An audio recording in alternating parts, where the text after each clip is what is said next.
wants to quit their job?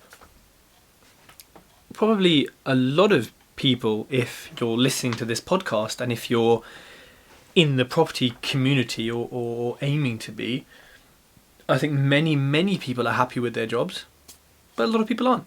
Maybe it's not the job, maybe it's their boss, maybe it's the environment, maybe it's the having to be there 9 to 5. Well, whatever it is, property can help you quit your job, and it will. Like any of your own business, or in any sector, in any industry, it will let you, fire your boss and become your own boss. However, I think there's ways that you can achieve this a lot quicker. And there's ways that you can free up your time and quit your job, become happier, get into property a lot quicker than how I've done it. And I knew this from the beginning.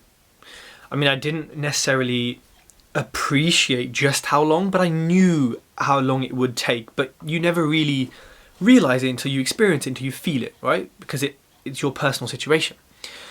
I buy-to-lets, vanilla single lets as they're called. They generate 250 to 350 passive income every month in terms of profit after mortgage. How many of those do you need to quit your job? It depends on your income, but let's say the average UK salary is 24, 26k. So you need about £2,000 a month. If we take 250 per house, worst case, how many houses do you need? Well, you need 2 to get to 500, you need 4 to get to 1,000, you need 8 to get to 2,000. 8 means 8 times 25% deposits at a minimum. Depending on where you buy, that's anywhere from 10 grand to, unlimited. So, firstly, there's a big obstacle in buy-to-lets, and that first obstacle is the money. You need the 25%, and if you then want to recycle your money or pay investors back, you potentially need to be pulling out a lot of money if you're not JVing, because that'll split your profit in half or less. So money's the problem. Okay. Let's say you invest, let's just pick, somewhere like Liverpool or Birmingham.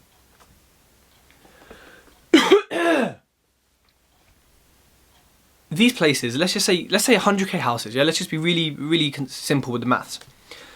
You need 8 of them, right? To be sort of financially free or financially secure or quit your job if your salary is this low, which for many of you, it may not be because you've worked for many years or you have different jobs or whatever.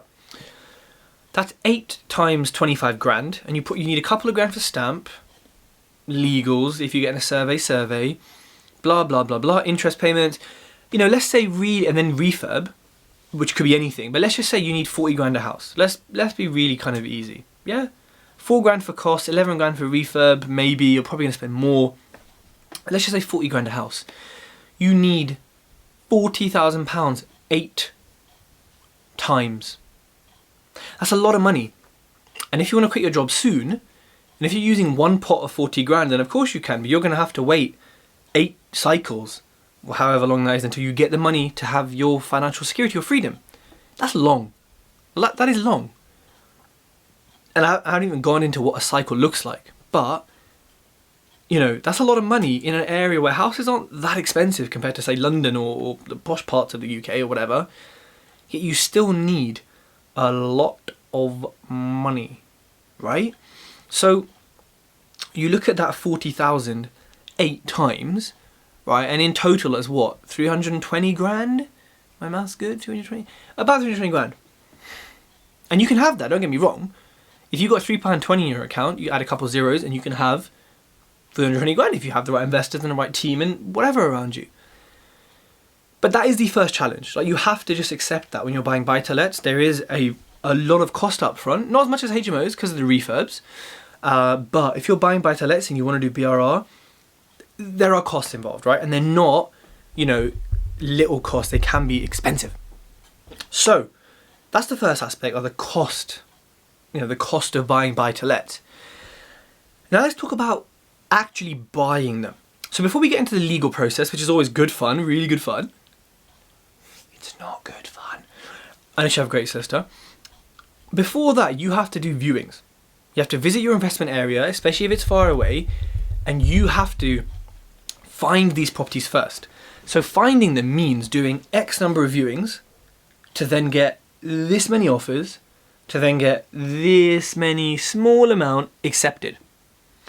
That's a lot of time, a lot of effort, a lot of money. Now, if you're doing BRR, expect, unless you found an absolute goldmine, expect to do that level of, 100 offers, 150 viewings, 2 accepted. Right? But I mean, it might be different for you, but that's kind of what I've experienced, and that's what I think my guests who've done BRR have experienced, at least at the start when, you're really, really on the ground. So you've got, now I'm presenting to you this, you've got the money element, which is a big thing. Now you've got the time element to find the deal, which is time consuming, don't get me wrong. Could be months, could be weeks, but 1 to 2 months maybe? 1 to 3 months, should we say? When you're first starting out and agents don't know you and, you're just, dropped into an area. Okay. Money, time to find deal. You got a deal. Congratulations. This is something to celebrate because they're not easy to find. You got a deal, and now you're doing conveyancing. Quite a nice word. This can take anywhere from like 5 days to 500 days, right? But I think on average for a buy-to-let, as long as it's freehold, you haven't got too many issues, you've got good solicitor. The other side are maybe not in a chain, it's vacant, and the kind of the environment is kind of right, and it's likely to produce sort of a smoothish conveyancing.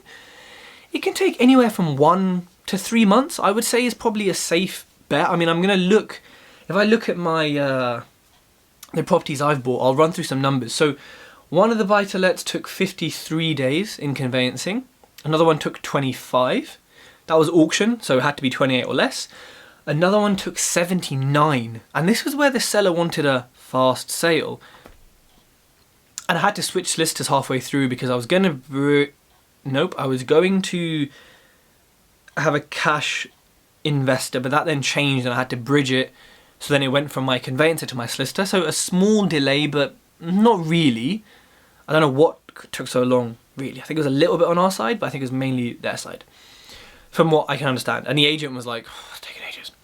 Even though the agent was also like, be patient, Tej, like, this is how long it takes. And I was like, no, this is not how long it takes. It takes as long as we make it take. Another one took 14 days. It had to. It was a 2-week completion, repossession at auction. Love those. Love those. As long as your Bridget or your investor can act quick and you can read the legals and your solicitor's cool with it, it's pretty straightforward because it's auction, The solicitor isn't reading the legal packs or doing much, no offense, legal work, paperwork and shit. Another one was 13 days. That was not auction. That was post-auction, failed at auction, went post, took off auction conditions, and I said, look, I'll exchange in 5 days and we'll complete, whenever, pretty soon. And then we just did it in 13 days. So that was cool. That was bridging, so shout out to Together Money. Sorted me out on that one. Another one took 60 days. That was because the title was unregistered and the seller was just being really slow, actually. Yeah, there was no other reason. Another one took 28 days, auction. Another one took 21 days, pre-auction, and 2 others took 28 days, auction. And another one took about, I need to add that up. But that was from the 3rd of December to 11th of February. It's about 2 months. So you can see mine are all really under 3 months. I had one that went past it. I aim to do stuff as quick as I can. 14 days is ideal. 28 days is cool. It also depends on my build team. I have a team I trust and teams I want to use. So I may just sort of say to my sister, look, I'm not in a rush, but 28 to 40 days is cool. As long as the seller is cool and like it's not going to affect their situation, then, I'm not going to chase and be overly on it. But you heard how long it takes. Yeah, that's just to own the house. Congratulations, you got the keys now. Now, refurb. If you haven't got a build team and it's your first sort of one, which, in this scenario it probably is, you're going to have to find a build team, which hopefully you've done before. I've talked about that on podcasts before. But you got refurb. If you're doing BRR, it's probably at least a month refurb. And again, I'm assuming here, so please, I'm just, top level. About a month or 2. Let's say a month and a half, because everything goes wrong and, things always get delayed. All the rain comes and it's just, everything's bloody damp. Speaking from experience. So, month and a half. Yeah, cool. So we've got about 2 months to find the deal. It's probably going to be 2 months in conveyancing. We're at 4 months now. And now you've got a month and a half of refurb. Now we're at 5.5 months. Okay. Oh, cool. It's ready for market. Boom. You got to find a letting agent. You'll use one and they'll probably be crap. I've had that. You'll find a second and they'll probably be crap. Oh yeah, I've had that. You find a third, and they'll probably be good. Yeah. So you can see that you may not get things right the first time, and that may cause delays. And I want to give you the worst case. You might have a great letting agent and it works, none of that stuff, but worst case. But let's say you get a good agent, we're at 5.5 months. I'm going to list it, take them a few days, get the pictures, some notice, they can come out and do it. Viewings, etc, etc. If you've bought in a high rental area demand, it could get let out the first viewing, or it could take a few weeks. Let's say it takes a week to find a tenant. No, you know what, let's say 2 weeks, because most of mine, despite being in strong rental areas, have taken 2 weeks. So it takes 2 weeks to find a tenant. You now have a tenant.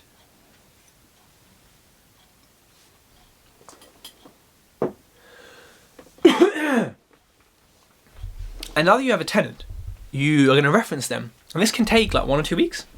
They may not want to move in straight away. They may have to move out somewhere, etc. So let's say to find a tenant and then to actually get them moving in, it could be a month and a half. And we're on 5.5 so far. Let's add a month or so. So now we're on 6.5 months. By the way, you haven't made a penny this whole time, by the way.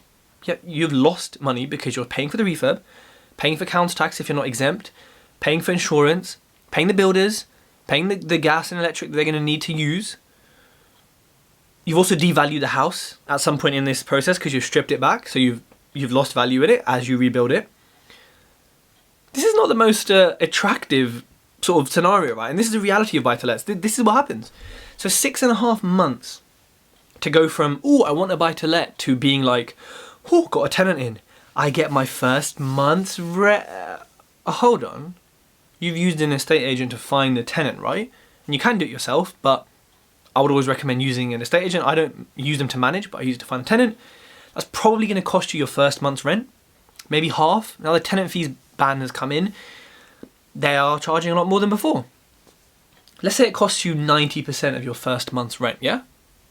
For a good letting agent. It may cost less. Cool, 6.5 months. Rent. Oh, well, yeah, they've taken it, haven't they? 90%. So here's your tenner for the first month of rent. 7.5 months later, there's your first rent. There's your first paycheck. How does that sit with you in terms of wanting to quit your job? Have you got 8.5 months to wait to get 200 to 300, pounds a month passive income when you want to quit your job tomorrow because you hate your boss and he's a knob? Not hate your boss. If you had, then you got to leave a lot quicker than that. But you see my point. Like, buy to let is not necessarily the way to quit your job. And don't get me wrong, you could find a deal first time. It could have minimal refurb, and it could, be on the rental within a month or two. Absolutely. But I want to give you the worst case, the realistic case, and sort of my experience. Now it doesn't take 6.5 months because I'm always viewing, I'm always finding deals. So it probably takes, a month in conveyancing or less, a month and a half in refurb, tenant in by the end of the second or third month, making profit from the fourth month usually. And I'll refinance it before that or after 6 months, depending on the rates, depending on what's available and how I funded it and what the comparables are like at that time.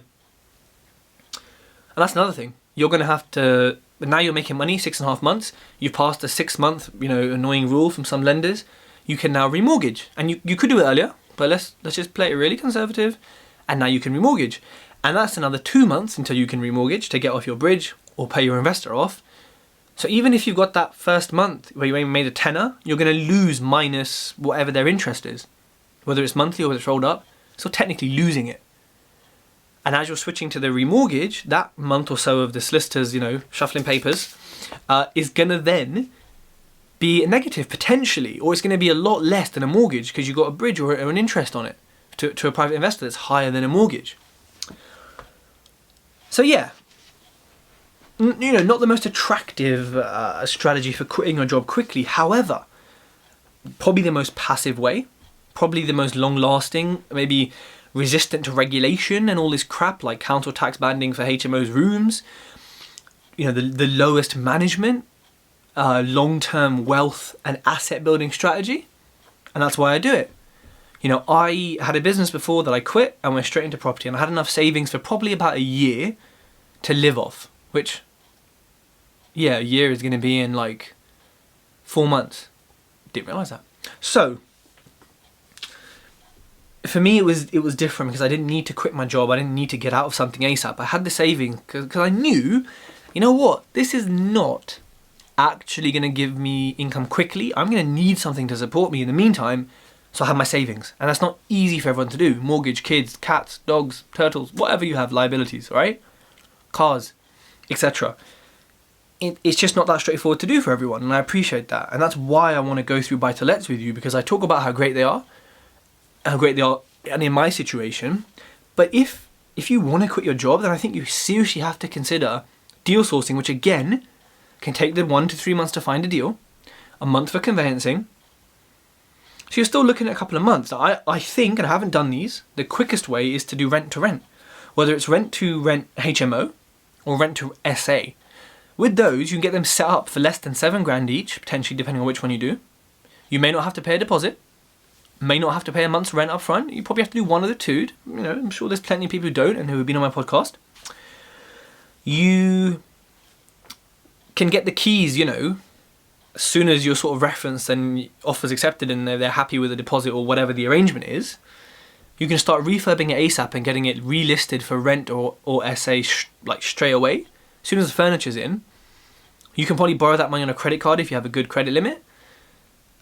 And you could, you know, save for your first investment. You could be making your £300 to £1,000 a month on a property you don't own. You know, and it could be closer to home. I could do SAs where I live and HMOs. I rent to HMOs and in London. That's pretty convenient for me.